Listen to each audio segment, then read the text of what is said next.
Next up is April Montgomery. Hi, everybody. I was not planning on speaking tonight either, but I had the privilege of sitting in the Curriculum and Instruction and Innovation meeting this morning and had experienced a few things with my own child through the first week of school that were concerning. I have spoken to administration, I've spoken to Dr. Kevin Cuppett, and I have written emails to board members explaining what my kid had gone through that first week of school. You know, parents come up here week after week talking about their concerns, about the new things that are being put into curriculum and how those topics are going to stay in certain classes for certain units.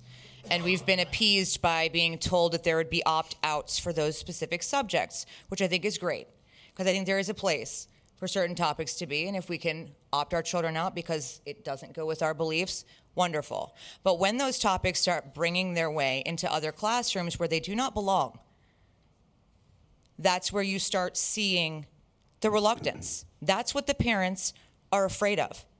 Time after time, you have parents coming up here saying this political stuff, these things that we don't believe are academic are being put into the curriculum, and they feel as though they have no choice in what happens with their children. I discovered a long time ago that the Amaze videos were coming from Advocates for Youth.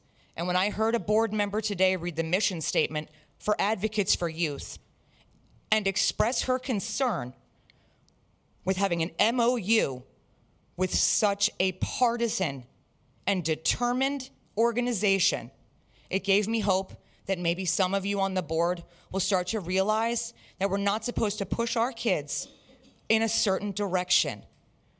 We're supposed to teach them how to critically think, and we're supposed to be there to guide them as they make their own choices. Planned Parenthood and Advocates for Youth do not belong in FCPS or any other school. And I appreciate Mr. J and Ms. Sue Johnson for standing up and saying something that I actually agreed with. You don't need to impress me. I don't need to agree with you.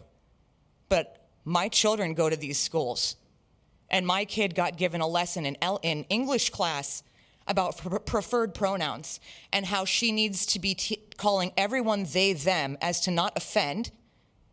She was also introduced to pronouns that I had never heard of in English class, not in family life, not even in health. So please, pay close attention, because this is exactly what parents have been coming up here afraid was going to happen, and it's happening. Thank you.